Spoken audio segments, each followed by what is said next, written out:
जय हिंद दोस्तों, आप देख रहे हैं दार्शनिक भारत लाइव। आज के खास खबरों के साथ मैं अमरीश कुमार सिंह। आज हम आए हुए हैं फतुहा शहर अवस्थित पुरानी चौक आर्य समाज मंदिर के प्रांगण में, जहां की आप देख सकते हैं कि एक विशेष कार्यक्रम का आयोजन किया गया है। इस कार्यक्रम से संबंधित मैं जो बातें हैं उस तरफ आपका ध्यान आकर्षित करना चाहूंगा। पुनः वेदों की ओर लौटो, विश्व के संपूर्ण हिंदुओं का नारा दिया था। आज उस व्यक्तित्व के 200 वर्षगांठ पे भव्य आयोजन किया गया है। और इस 4 दिवसीय भव्य का आयोजन, जिसका कि सिक्किम के पूर्व राज्यपाल गंगा प्रसाद जी ने दीप प्रज्वलित कर उद्घाटन किया था। स्वामी दयानंद सरस्वती अपने नाम के साथ जस और कीर्ति के लिए जाने जाते हैं, जिनका जन्म 12 फरवरी 1824 ईस्वी को गुजरात शहर के मौरवी में हुआ था। और जो अपने मात्र 15 वर्ष की आयु से जब उनके अंदर अध्यात्म की लालसा जगी, तो अपने गुरु के पास, जिनका नाम स्वामी बिरजानंद महर्षि थे, उनके नेतृत्व में 15 वर्षों तक सत्य की खोज किया, वेद वेदांत का अध्ययन किया। और उस जमाने में हमारे देश के अंदर पाखंड का इतना बड़ा आडंबर था कि लोग अज्ञान से त्रस्त थे।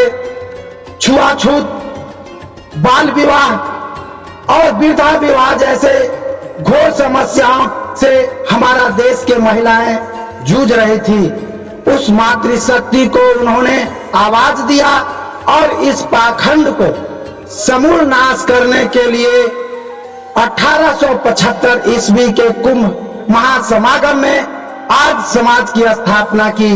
स्वामी महर्षि दयानंद सरस्वती जी को जिन्होंने विष दिया, मारने का प्रयास किया कि यह गैर धर्म काम कर रहा है, उसको भी उन्होंने क्षमा कर दिया।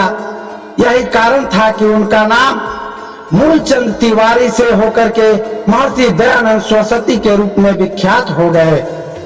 उनके सिद्धांतों पर चलने वाले आज लाखों की संख्या में श्रद्धालु और धर्मावलंबी हैं। आज समाज को ऊंचाइयों तक ले जाने वाले और इसके संदेशों को प्रसारित करने वाले मंचासीन विद्वान पुरुष हैं। आज के संबंध में इनसे जानने का एक थोड़ा सा प्रयास करते हैं। सर, इस कार्यक्रम का जो आयोजन यहाँ पर किया गया है, इसका मुख्य उद्देश्य से संबंधित। यह कार्यक्रम जगत गुरु महर्षि दयानंद सरस्वती के 2 शताब्दी जन्म जयंती के पावन अवसर पर आर्य समाज फतुहा के शताब्दी समारोह के रूप में मनाया जा रहा है। इस कार्यक्रम के आयोजन का मुख्य उद्देश्य वेदों का प्रचार है, ताकि लोगों के मन से अविद्या अंधकार दूर हो और वेदों के प्रकाश से संपूर्ण संसार सराबोर हो जाए। मुख्य उद्देश्य वेदों का प्रचार है। हमारे विद्वत जन आए हैं बहुत दूर दूर से, वो वेदों का ज्ञान दे करके यहाँ की जनता को सराबोर कर रहे हैं। हमारे मध्य में आर्य जगत के बड़े ही उच्च कोटि के विद्वान आचार्य वेद प्रिय शास्त्री जी कोटा से चल के आए हैं। हमारे मध्य सुप्रसिद्ध अंतर्राष्ट्रीय भजन उपदेशक सम्माननीय नरेश दत्त जी आर्य, ये बिजनौर उत्तर प्रदेश से चल के आए हैं। मैं संजय सत्यार्थी पटना से चल के आया हूँ। सर, स्वामी दयानंद जी सरस्वती के बारे में, उनके संदेशों के बारे में 2 शब्द। महर्षि दयानंद जी महाराज का मुख्य उद्देश्य वैदिक धर्म का प्रचार प्रसार करना था। आर्य समाज एक संगठन है, आर्य समाज धर्म नहीं है। धर्म तो हमारा सत्य सनातन वैदिक धर्म है, जिसको श्री राम मानते थे, जिसको योगी राज कृष्ण मानते थे और जिसको सनातन धर्म कहते थे। पर आज लोगों ने श्री राम को तो माना पर वेद को नहीं माना, और नाम वही सनातन कहते हैं। पर ऋषि दयानंद वैदिक धर्म का प्रचार प्रसार करने के लिए जिन वेदों की मर्यादाओं का पालन करके राम उच्च शिखर तक पहुंचे, जिन वेदों को मान करके योगी राज कृष्ण सारे संसार के अंदर अपने विजय पताका को फहराना चाहते थे, उसी वैदिक सिद्धांतों की चर्चा आर्य समाज करता है। आर्य समाज कोई धर्म, मत, मजहब, संप्रदाय नहीं है। धर्म तो हमारा सत्य सनातन वैदिक धर्म है और उसी वैदिक धर्म का प्रचार प्रसार करने के लिए ये आर्य समाज रूपी संगठन महर्षि दयानंद जी महाराज ने बनाया। यहाँ पर उपस्थित कार्यक्रम के आयोजक और आर्य समाज के क्षेत्रीय अध्यक्ष जयदेव कुमार आर्य जी हैं। सर, इस संबंध में आर्य समाज का 4 दिवसीय कार्यक्रम जो है आज अंतिम दिन है और संयोग की बात है महर्षि दयानंद के अनन्य शिष्य श्रद्धानंद जी का आज बलिदान दिवस है। आज ही के दिन स्वामी श्रद्धानंद का मृत्यु हुआ था और एक मुस्लिम अब्दुल रशीद नामक व्यक्ति ने आज उनको गोली मारी थी। महर्षि दयानंद ने गुरुकुल कांगड़ी बना के शिक्षण कार्य में बहुत बड़ा अपना योगदान दिया। अपना सर्वस्व जो है उसमें अपना झोंक दिया था उन्होंने और शुद्धि आंदोलन उन्होंने किया था।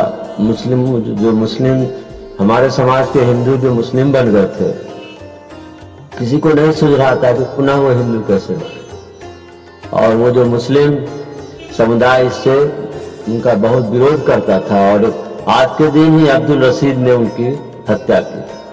तो इस अंतिम दिवस पर हम लोग आज श्रद्धानंद बलिदान दिवस को ही मना रहे हैं और महर्षि दयानंद का तो योगदान है ही, उसी के कारण आज आर्य समाज में हम लोग बैठे हैं। दोस्तों, जैसा कि आपने देखा कि हमारे देश के कई विद्वानों ने महर्षि दयानंद सरस्वती के संदेशों को अपने जीवन में स्वीकार किया है और महर्षि दयानंद सरस्वती जिन्होंने वेद में जो सच्चाई था और कुछ उसमें विकृतियां आ गई थी, उसका शोध करके पूरे विश्व के हिंदू समुदाय को एक बार पुनः जागृत करने का अपने संदेश के माध्यम से जो प्रयास किया है, वह भारत भूमि के लिए बहुत बड़ा उपकार का कार्य है। स्वामी जी ने सिर्फ वेद वेदांत ही नहीं, आजादी की प्रथम स्वतंत्रता संग्राम में भी अपना विशेष योगदान दिया था। यही वजह था कि उनके कई कार्यक्रमों में राष्ट्रपिता महात्मा गांधी ने भी शिरकत किया था। तो वे एक तो राष्ट्र विचारधारा से प्रेरित थे और दूसरे अपने सनातन परंपरा के विकृतियों को दूर करने वाले महान योद्धा थे। आइए इसी तरह से फिर मिलते हैं अगले तक के लिए जय हिंद।